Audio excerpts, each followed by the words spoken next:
problemlə nəticələnən yol nəqliyyat hadisəsi baş verib. İyulun 4-ü axşam saatlarında Oğuz rayon sakini Sultan Gülməmmədov idarə etdiyi Vaz 2107 markalı 48 BC 789 dövlət nömrə nişanlı avtomobillə şəhər ərazisində hərəkətdə olarkən yolu keçmək istəyən piyada Oğuz şəhər sakini 1949-cu il təvəllüdlü Vidadi Nüsrətoğlu Ağayevi vurub.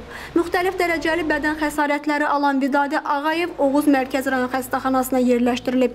Vidadi Ağayevə xəstəxanada lazımi tibbi yardım göstərildikdən sonra müayinə və müalicəsini davam etdirmək üçün Qəbələ Mərkəzi rayon xəstəxanasına göndərilib. Lakin o dünyasını dəyişib. Faktla bağlı Oğuz rayon polis şöbəsində araşdırma aparılır. Jalə Bayramlı, İlkin Akifoğlu, Səs TV, Oğuz.